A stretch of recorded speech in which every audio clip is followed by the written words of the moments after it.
Então, assim, uma coisa importante com relação a câncer de boca, que cai muito em concurso, é essa classificação TNM.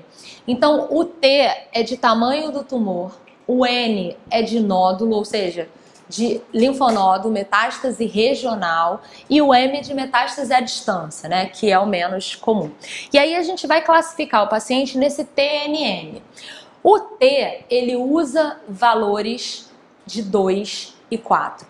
Então, o T1S, esse S é de carcinoma in situ, né? Que é o tamanho que a gente gostaria de descobrir todos os tumores, né? Porque não tem chance de metástase, não pegou conjuntivo, nada. O T1 é menor ou igual a 2. O T2 é maior que 2 até 4, incluindo 4. O T3 é maior que 4. O T4 é maior que 4 disseminado. Ou seja, é gigante. E aí esse T4 pode ser A ou B. A é quando, embora gigante, dá para remover cirurgicamente, né? E o B é quando não dá para remover cirurgicamente, geralmente porque compromete alguma estrutura nobre, né? Então, ou base de crânio, ou então a carótida interna. O N é linfonodo. Então, o linfonodo usa valores entre 3 e 6. Então, T, 2 e 4, N, 3 e 6.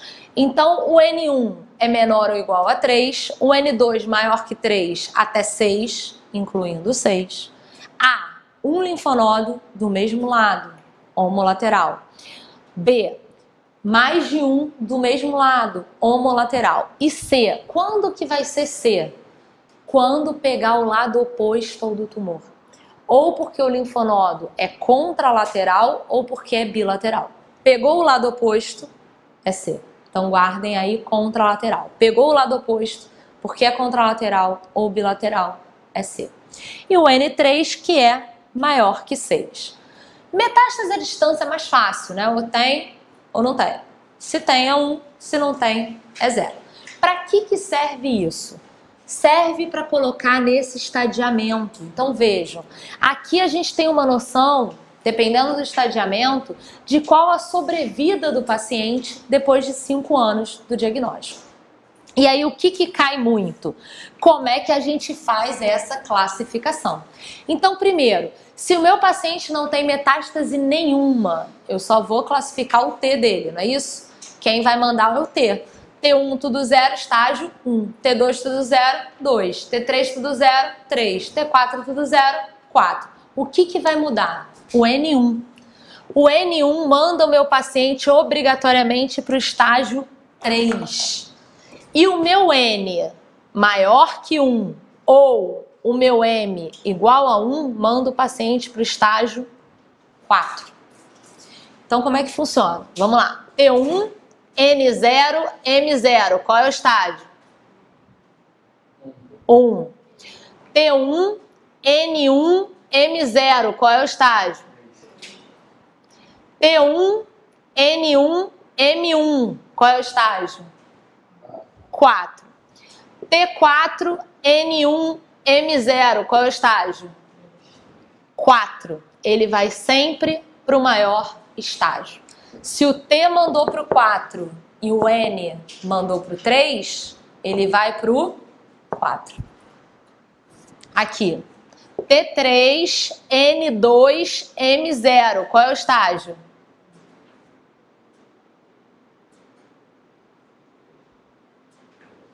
4. O T mandou para o 3, o N2 mandou para o 4.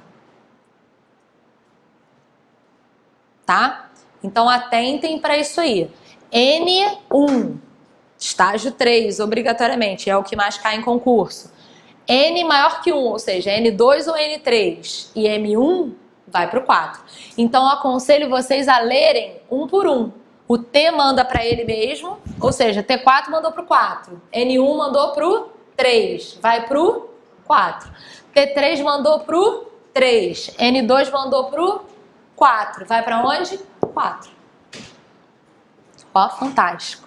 Beleza, mando para as meninas. Obrigada. Olha, você vai trabalhar na Globo. Vai. Fantástico. Bom que eu já mando para as meninas. Esse povo não tá dormindo. Quem tá muito estressado com domingo? Eu tô vendo o teu estresse.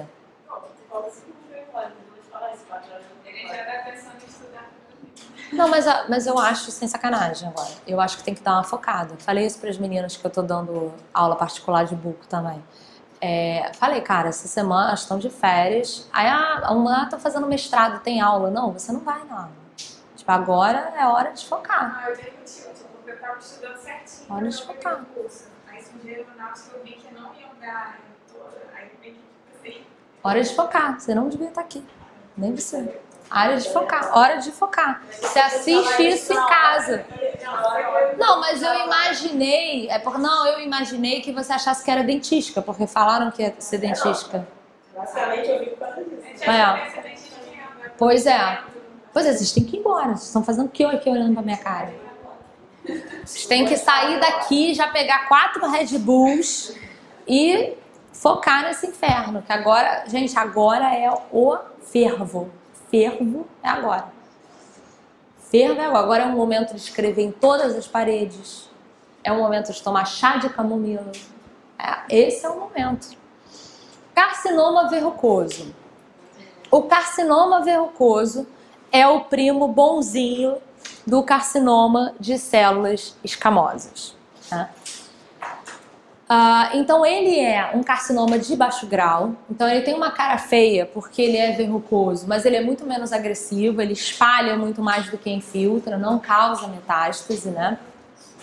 Em mulheres, ele tem predileção por gengiva, também acontece mais em fumantes. Então veja, ele não tem uma cara bonita, né? Ele tem esse aspecto verrucoso, mas ele espalha muito mais do que infiltra. E outra coisa importante que cai muito em concurso do verrucoso. O verrucoso não pode ser tratado por radioterapia. O verrucoso tem que ser tratado exclusivamente por cirurgia. Se ele for tratado por radioterapia, ele se transforma no primo ruim, na ovelha negra da família, em carcinoma de células escamosas. Então, o que costuma cair do verrucoso é isso aí. Que ele não causa metástase porque ele espalha mais do que infiltra e ele não pode ser tratado por radioterapia porque senão ele se transforma em carcinoma de células escamosas. Carcinoma de células basais ou basocelular. O carcinoma de células basais ou basocelular é aquele que a gente chama popularmente de câncer de pele, né? É o câncer mais comum da pele. E é aquele que faz parte da síndrome de Gorlin, né? Do CCC, câncer de pele, ceratocisto e costela bífida, né? Então, o carcinoma basocelular é o câncer de pele. Então, é o câncer mais comum que a gente tem. O que costuma cair em concurso de câncer de pele? Que não acontece dentro de boca, né? No máximo, a gente vai ter no lábio, na transição de pele e de mucosa. Então, ele não acontece dentro de boca porque ele é exclusivo de pele. Então, é uma lesão bastante tranquila, associada a sol. Então, terço médio da face, cabeça, pescoço, região do colo, são áreas onde a gente tem uma maior tendência ao carcinoma de células basais. Olha a cara dele, gente. Lembra do mergulho? Da borda elevada e do centro ulcerado por causa do mergulho?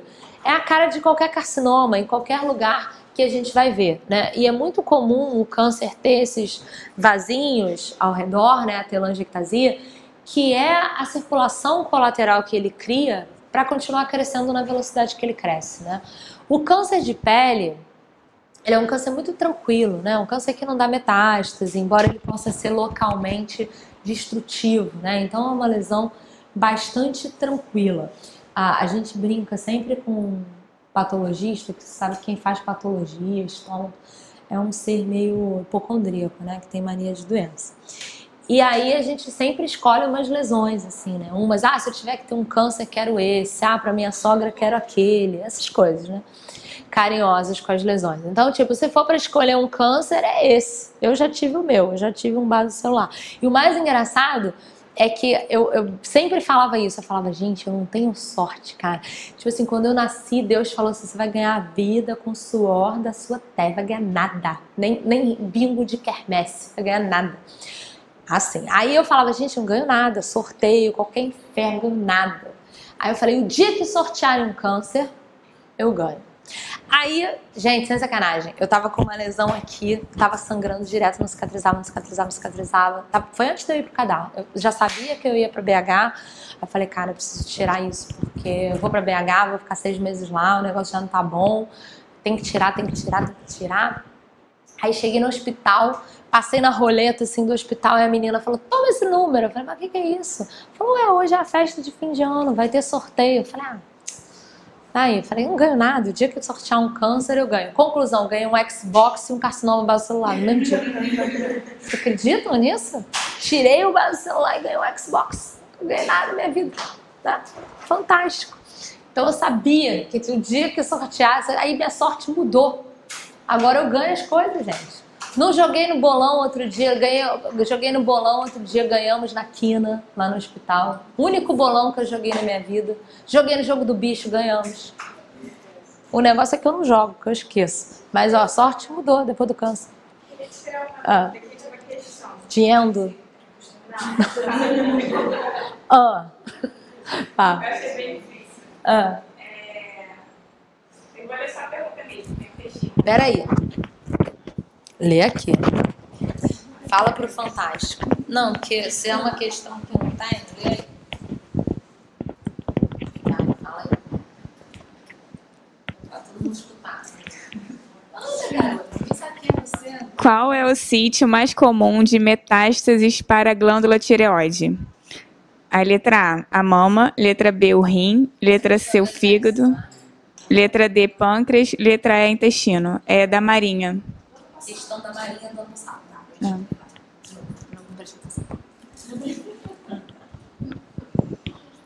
Qual é o sítio mais comum de metástases para a glândula tireoide? Letra A, mama. Letra B, rim. Letra C, fígado. Letra D, pâncreas. Letra E, intestino. Então, é rim, né? Mas não tem isso no Neville. Isso é outro livro. Isso é outro livro, não é do Neville. Do Little. Fantástico. Sabia que não era Neville porque não tinha isso do Neville. É Little. Então, na verdade, o Little, ele tem uma parte de tratamento de pacientes com carcinomas. De tratamento de paciente oncológico, na verdade, né? Então, por exemplo, na Marinha, a gente fez o intensivo do Little e deu o intensivo do Little. Ainda não saiu o edital de vocês, mas se sair, a gente dá esse apanhado aí, tem uns quadrinhos, a gente disponibiliza para vocês, já tem pronto. Eu não me lembrava que era do Little, mas eu sei que não é do Neville. Mas no ano passado a gente deu o Little e deu mais um livro, que eu também não me lembro. No Little? Não, outros autores, né? Tá, não, do Little. Vocês não têm o Little? Eu vou, no intervalo, eu vou checar se eu tenho o link aqui do PDF. Aí eu mando para alguém e vocês mandam. Melanoma. Então, o melanoma, ele, muito bem, some da minha frente. Vai estudar dentística. Eu não posso dar cadar. Posso dar cadar, vou presa e tudo. Já pensou? Não pode. Conheço todo mundo, pô, não pode dar cadar. Imagina, você lá tomando conta, oi professor, vou presa. Não pode, de jeito nenhum. Melanoma. Então, o melanoma, ele era conhecido antes como melanocarcinoma, né? Ou seja, ele é um carcinoma. A gente sabe que os melanócitos são células que ficam ali na camada basal produzindo pigmento, né? Então é um tumor epitelial, ou seja, é um carcinoma. A gente tem vários tipos de melanoma, na verdade. Quando você fala, por exemplo, com um dermatologista sobre melanoma, sempre eu vou falar. Eu vou falar porque eu me lembrei. Aí quando se lembra tem que falar. Porque é sempre assim, quando eu me lembro de um negócio, no meio da aula, o negócio cai na prova. Ano passado foi Pottinger, eu falei de Pottinger, do nada caiu na Marinha. No final da aula eu falei de Pottinger, então quando eu lembro, eu falo. Porque é o subconsciente, que já tá falando aí qual a questão que vai cair. Mas quando você fala com um dermatologista sobre melanoma, O dermatologista é muito tranquilo a respeito do melanoma, né? Porque o melanoma mais comum de pele, a sobrevida dele, o prognóstico dele em 5 anos é de 99%. Então são lesões muito mais tranquilas, né? Do que os melanomas que acontecem dentro de boca. Quando você fala de melanoma com o estomatologista, ele só falta cair duro, porque são melanomas extremamente agressivos, né? Então os melanomas, eles variam muito em termos de potencial de crescimento, né? Ele espalha, ele tem 2 potenciais de crescimento, que é o radial, onde ele espalha, e o vertical, onde ele infiltra. Então, dependendo do padrão de crescimento que predomina, ele pode ser mais ou menos agressivo. Então, por exemplo, o mais comum de pele é o superficial disseminante. Como o nome já diz, ele cresce radial muito mais do que infiltra, muito menos agressivo. O mais agressivo que acontece em cabeça e pescoço, que existe, né, em cabeça, é o nodular, ele infiltra muito mais do que espalha. Então, isso faz com que as lesões que acontecem dentro da boca sejam muito mais agressivas do que a de pele. O que eu lembrei é o seguinte, falei pra vocês o negócio do subconsciente, esse negócio é sério, lembrem disso. Segunda coisa importante, se estomatologia não é a especialidade de vocês, eu acho que não é de ninguém aqui, né? Não tentem ir além da apostila. Não tentem. Porque às vezes você saber demais atrapalha, né? Então vou dar um exemplo da minha prova, a prova que eu fiz da prefeitura. Tinha uma questão que era assim, dos tumores abaixo, qual o de melhor prognóstico? Aí tava adenoide cístico, B, carcinoma mucoepidermoide, C, carcinoma de células escamosas, D, melanoma. O que vocês marcariam? Qual o menos agressivo? Adenoide cístico, mucoepidermoide, células escamosas, melanoma.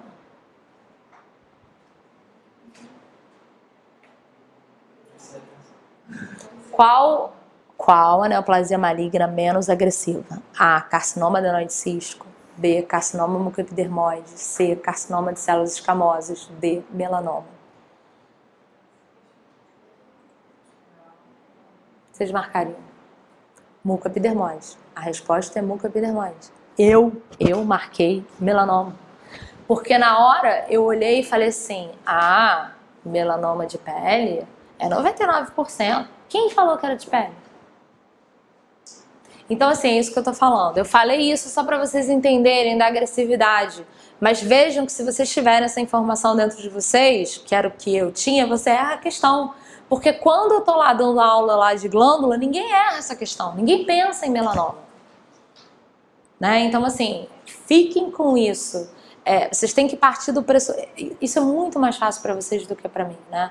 Assim, a gente está fazendo uma prova de odontologia. Então é óbvio que tá falando de lesão de boca, né? Não sei de onde que eu tirei aquela demência. A gente trata melanoma de pele? Então para que eu respondi aquilo? Então assim, é o que eu falo, entendeu?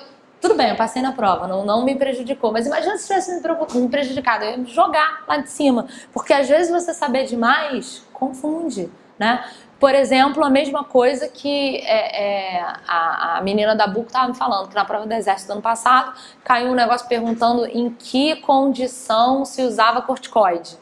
Aí tava lá, reação anafilática, aí tava polpa, negócio lá do Dr. Sporin, né? Aí o que ela marcou? Reação anafilática. Eu também marcaria isso. Porque, pra mim, eu vou ir lá imaginar que usa corticoide na polpa? Sou lendo, né? Mas sou eu que trato reação anafilática? Você tá entendendo? Aí buco e estômago fazem essas monguices, porque esquecem que são dentistas, né? E aí, obviamente, sabe muito mais, reação anafilática, óbvio, vou entrar com prednisona, com atropina, é você? Entendeu? Então, por isso que eu falo, foquem aí no negocinho da boca, da odontologia da mochila, porque senão acaba confundindo na hora de fazer a prova. Então, esse é o grande problema quando você faz prova de especialista, né? Às vezes você tem um nível de conhecimento que erra, né? O que eu falo, às vezes a calma dos ignorantes protege. Então é melhor que você ignore todo o resto, lê só o que está na apostila, porque senão você começa a viajar. Agora, pensa, essa viagem é da onde? Do consciente, né? Do ego. Então, gente, trabalhem no subconsciente de vocês. É muito mais importante do que o consciente, né? Já que é 89%, não 11%. Então, por que você vai trabalhar com 11% podendo trabalhar com com 89. Então façam o Sleep Learning. Vocês já fizeram isso? Gente, vocês estão fazendo da vida de vocês que vocês não estão fazendo isso. Vocês têm vários programazinhos de música e de hipnose para fazer durante o sono, para você fazer estudo durante a noite. Então você programa a sua mente com esses vídeos no YouTube de hipnose e depois você coloca, por exemplo, eu falando e dorme. Cara, eu juro por Deus, por tudo que é de mais sagrado, eu fiz isso com Endo e funcionou, você acredita? Se funcionou comigo, com Endo, funciona com qualquer coisa. É porque acontece o seguinte, quando você está dormindo, o teu consciente está dormindo, mas o teu subconsciente está acordado. Então, existem algumas programações, ondas, durante... Então, assim, são músicas que têm uma frequência que ativam as suas ondas do sono, porque o sono tem aquelas REM, blá, blá, blá, blá, blá. Então, aquelas músicas, elas funcionam para botar o teu sono numa frequência em que teu subconsciente pegue o que você está utilizando ali em termos de matéria, de conhecimento. As duas coisas, a musiquinha e eu falando. Sério. Eu durmo com headphone. Eu comprei até um headphone desse aqui, ó, sem fio, porque eu acordava quase enforcada no fio. Agora eu durmo com esse aqui porque aquele outro eu ficava com dor de ouvido. Juro. Comprei isso aqui pra dormir com o negócio. Sério mesmo. Aí você coloca e vai ouvindo. O que eu tava falando? Não sei. Então, aí o melanoma Aí a pessoa fica assim. Não, mas agora eu vou falar um negócio muito sério pra vocês. Sem sacanagem, mano. Eu tô fazendo esses negócios de sleep learning, né? Com os vários cursos que eu tô fazendo. Gente, eu acordo tão cansada. Tão cansada. Sem sacanagem. Não tô de sacanagem. Eu tô assim, tipo, confundindo, porque eu tô morta. Tô morta. Eu tipo falei, cara, eu vou parar, vou dar umas férias, porque eu acordo arrastando corrente. Porque a tua mente trabalha a noite toda. Quando você acorda, você fala assim, cara, acordei mais cansada do que eu fui dormir. Sem brincadeira. Sem brincadeira. Hã?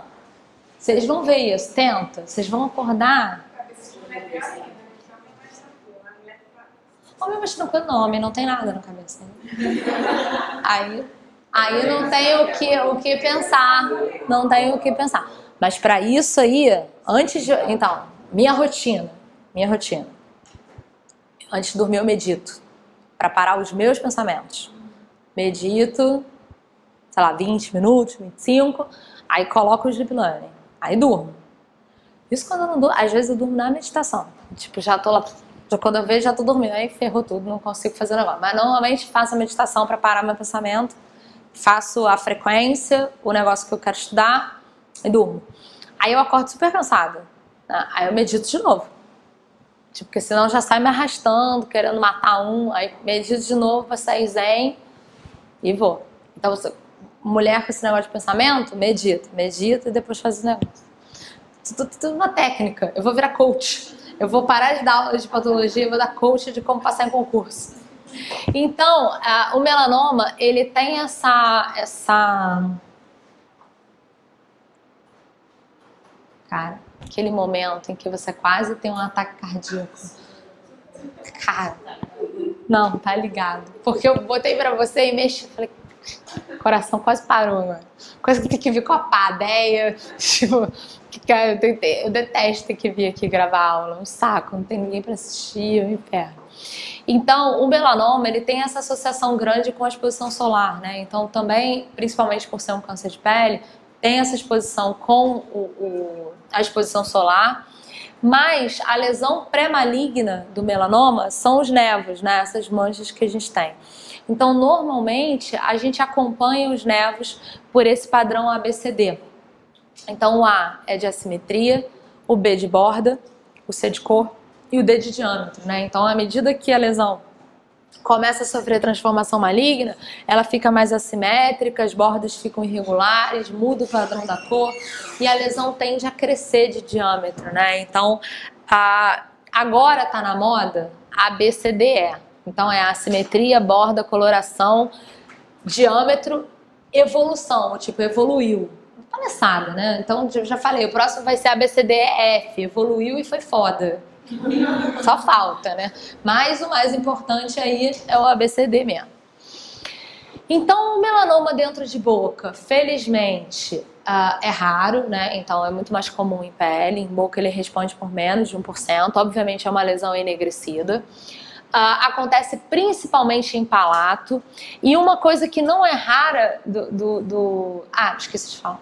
O melanoma mais comum de boca é o melanoma lentiginoso das extremidades. Então, ele dá mais extremidade, mão e pé. E uma coisa importante aí, pegadinha de concurso. Na pele, o melanoma acontece mais em indivíduos brancos, né? Na boca, é mais em indivíduos negros, porque o lentiginoso das extremidades ele acontece mais em negros. E não é raro o melanoma de palato crescer e perfurar assoalho, teto de órbita, né? Então são lesões bastante agressivas. Tanto que existia aquela lenda de que não se devia fazer biópsia de melanoma, porque promoviam um crescimento mais rápido. Melanoma cresce rápido, ponto, com biópsia, sem biópsia. A diferença é que a gente precisa da biópsia, né, para fazer diagnóstico. Sarcomas. Então, os sarcomas, se a gente sabe pouco dos carcinomas, a gente sabe menos ainda dos sarcomas, né? Porque os sarcomas, eles parecem ter uma carga genética que pesa muito mais na transformação do que os carcinomas. Os carcinomas, eles estão muito ligados a carcinógenos, né? Porque são células externas. Já os sarcomas não. Os sarcomas são realmente alteração do ciclo celular. E os sarcomas são importantes porque são os cânceres mais comuns em crianças e adultos jovens, enquanto os carcinomas são mais em idosos, né? Então a gente vai falar do sarcoma de Kaposi. O sarcoma de Kaposi, ele é causado pelo HHV8, grifem aí, que hoje é conhecido como o vírus do sarcoma de Kaposi, né? Então, o sarcoma de Kaposi, ele está muito associado a pacientes com imunossupressão. Então, é uma lesão vascular, uma lesão violácea, e a gente tem alguns tipos de sarcoma de Kaposi. Então, o primeiro é o tipo clássico ou tipo crônico, que é o tipo que acontecia em crianças da África. Então, a imunossupressão gerada pela desnutrição, né? E aí, não, desculpa, eu troquei. O endêmico que é da África. O clássico crônico é de adultos, normalmente com linfoma. Então, ele tem uma imunossupressão por causa do linfoma, secundariamente desenvolve o sarcoma de Kaposi. O 2, que é o endêmico africano, era esse principalmente em crianças aí associados à imunossupressão. O iatrogênico é associado à imunossupressão provocada, ou seja, quando o paciente faz imunossupressão para não rejeitar transplante ou para doença autoimune, e aí ele pode então desenvolver o sarcoma de Kaposi. E o quarto é o mais clássico, né, o que mais cai em concurso, que é o associado à infecção pelo HIV. Então o sarcoma de Kaposi, ele é mais comum na pele, mas dentro de boca ele é mais comum em palato e gengiva. Então ele começa como uma mancha, né? E aí ele vai crescendo, formando nódulos cada vez maiores. Mas o local mais comum é realmente pele.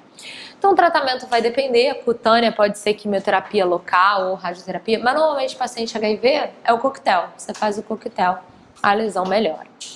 Linfoma de Hodgkin. Então, gente, eu costumo brincar aqui, para vocês lembrarem a diferença do linfoma de Hodgkin e do linfoma não Hodgkin. Eu brinco que o linfoma não Hodgkin é a ovelha negra da família. Ele é o pior, por isso ele foi expulso da família, não pode usar o nome, por isso linfoma não Hodgkin, né? Então, o linfoma de Hodgkin é o mais tranquilo, é o que a gente tem um prognóstico melhor. Então, é um linfoma estritamente nodal, ou seja, ele acontece em linfonodo. Então, linfonodo supraclavicular e linfonodo cervical são as áreas mais comuns. Então, normalmente é uma lesão de célula B. As células características do linfoma de Hodgkin são as células de Rittenberg. E a gente tem 2 picos de linfoma. Um pico na adolescência, adultos jovens, por volta dos 15, 30 anos, e outro pico depois dos 50. Normalmente, quando o paciente começa a desenvolver o linfoma de Hodgkin, ele abre um quadro inicial de linfadenopatia que lembra de uma dor de garganta, por exemplo, né? Ele pode ter febre, dor no corpo, aquele linfonodo dolorido, amolecido, e daí a febre passa, o linfonodo fica rígido, fixo, indolor, com um aspecto mais de linfoma propriamente dito. Então pode ter essa transição inicialmente de um linfonodo que lembra um linfonodo inflamatório para um linfonodo realmente mais denso, com mais característica de malignidade. Mas sempre nodal, né? Sempre associado a linfonodo, ou seja, a gente nunca vai ter uma massa de linfoma de Hodgkin dentro da boca. Então as células de Ristenberg são essas, que lembram os olhinhos de coruja, mas também não estão presentes em grande concentração na lesão. Linfoma não Hodgkin. Então, como eu já falei, o linfoma não Hodgkin é o mais agressivo. É o que tem um comportamento e, obviamente, uma sobrevida menor, né? E aí a gente tem o tipo de alto grau, que é o mais agressivo ainda. E qual é a grande importância do linfoma não Hodgkin pra gente? Que embora ele seja preferencialmente nodal, né, assim como o linfoma de Hodgkin, ele acontece em qualquer lugar do corpo. Então a gente pode ter massa em língua, em mucosa jugal, em gengiva, de linfoma não Hodgkin. Principalmente quando o paciente tem imunossupressão, por exemplo, HIV, ou doença autoimune, né? Então, pacientes que têm doença autoimune, Sjögren, lúpus, têm mais chance de desenvolvimento de linfoma não Hodgkin. Hoje eu fui chamada no andar para atender uma paciente de 36 anos com lúpus sistêmico, tireoidite de Hashimoto, evoluiu com um quadro de zóster nas costas, herpes simples intraoral e está com umas lesões em coluna que parecem linfoma não Hodgkin. Então, está pesquisando na hemato de linfoma não Hodgkin. Então, normalmente, esses pacientes que têm essas doenças de base, eles têm uma maior tendência a desenvolvimento de linfoma não Hodgkin. Então, aqui, a grande questão é que o linfoma não Hodgkin, ele não tem uma cara, né? E o grande problema é que, às vezes, ele é lobo em pele de cordeiro, né? Às vezes você olha, por exemplo, aqui não parece nada demais, um aumento de volume, né? Um aumento de volume em palato, e aí quando você vai ver é um linfoma não Hodgkin. Mais uma vez, preocupação principalmente com o paciente HIV, periodonto, né? Então, mesma coisa, paciente HIV já tem mais tendência à doença periodontal, mas não está respondendo, vale a pena fazer uma biópsia. É claro que lesões maiores, né? Lesões destrutivas, a gente já vai pensar em linfoma de cara, né? Mas o grande problema do linfoma é que ele começa muito discreto, né? Muito silencioso. E aí essa proliferação de linfócitos vai então levando à destruição. Rabdomiosarcoma, então um sarcoma de músculo estriado, né? Então é o sarcoma mais comum em crianças. É uma massa infiltrativa no músculo. Em boca tem predileção por palato. Rapidamente a lesão evolui, às vezes pega a órbita, né? Ele pode ser mais botrioide, que é o rabdomiosarcoma botrioide, mas pra vocês terem uma noção, essa menina, eu atendi essa menina, ela tinha 14 anos na época, ela chegou com uma queixa de mobilidade do premolar, uma discreta assimetria, um pequeno abaulamento no palato. A gente marcou a biópsia para a semana seguinte, quando ela voltou, essa era a massa da lesão. Ela foi fazer quimioterapia, voltou 6 meses depois, a massa tinha regredido totalmente e ela morreu de complicações da quimioterapia. Então é uma lesão extremamente agressiva e que a quimioterapia também é bastante agressiva, né? Então, por acontecer em crianças, tem um prognóstico bem ruim. Mieloma múltiplo. O mieloma múltiplo também é chamado de doença de Kahler. O outro nome do mieloma múltiplo é plasmocitoma, anotem aí. Então, é uma neoplasia de plasmócitos.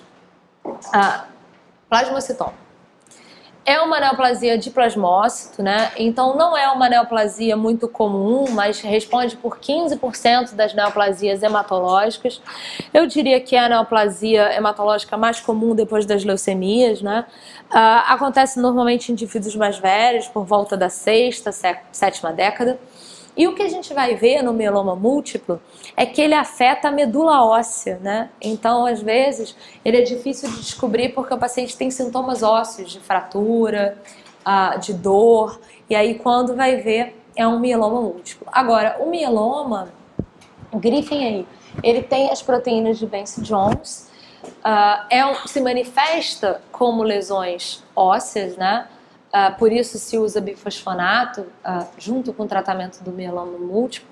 Mas uma coisa importante do mieloma múltiplo é que imaginem que a gente tem uma massa de plasmócito proliferando e tomando espaço da medula óssea, né? Então isso interfere diretamente na hematopoiese. Então o paciente evolui com ciclo de anemia, de imunossupressão, de falta de coagulação, porque todas as células que vêm da hematopoiese estão prejudicadas porque aquilo ali está tomado pelo tumor, né? Então o paciente começa a ter manifestações sistêmicas graves. Então dor nos ossos, olha lá, trombocitopenia, anemia, suscetibilidade à infecção. Por quê? Porque a hematopoiese fica prejudicada. Radiograficamente, o aspecto que a gente vai ver é um aspecto de sacabucado. É um aspecto... tinha até uma radiografia nova que lembra assim o queijo suíço, né? A gente tem esse aspecto realmente das lesões mais nodulares, radiolúcidas, e essa área radiolúcida nada mais é do que uma coleção de plasmócito, né? Que está tomando espaço ali daquela medula óssea. Então, olha lá, o mieloma múltiplo é uma malignidade que tipicamente acomete vários ossos de forma simultânea.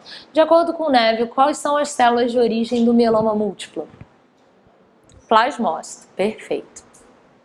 Metástase.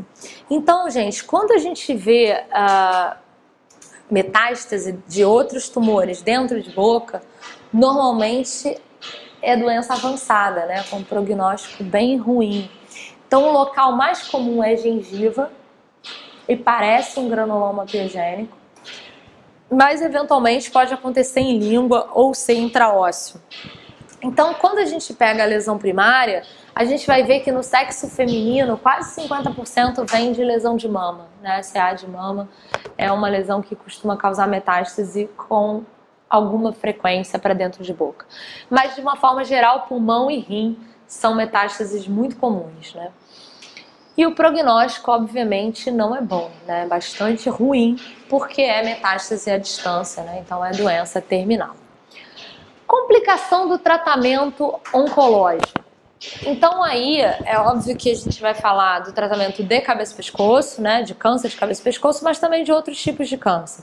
Então quando a gente fala de quimioterapia, o mais comum é mucosite e hemorragia.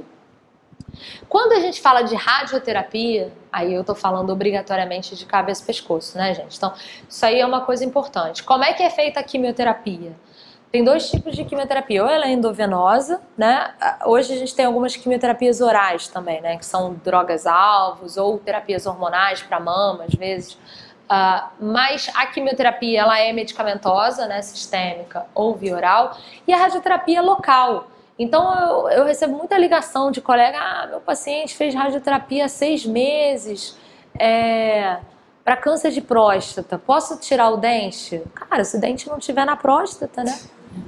Porque o problema só se for no local, né? Então a radioterapia é local. Então quando a gente fala de mucosite e dermatite, é para tratamento de cabeça e pescoço, senão não tem por que eu ter mucosite na boca, né? Radiação do útero não vai causar nada em boca, paciente normal pra gente, né? Não vai ter diferença nenhuma. Mas a gente tem outras complicações do tratamento que o paciente pode apresentar. Uma das mais comuns é a xerostomia. No caso da químio, ela costuma ser transitória, né? Mas no caso da rádio, de cabeça e pescoço, ela pode ser permanente. Alteração do paladar a gente tem sempre. Osteoradionecrose, especificamente para rádio. Trismo costuma ser agudo só enquanto está fazendo o tratamento. Dermatite crônica só para rádio no local. Fala. Hipogeusia, tem uma coisa aqui de hipogeusia? Não. Hipogeusia é redução do paladar.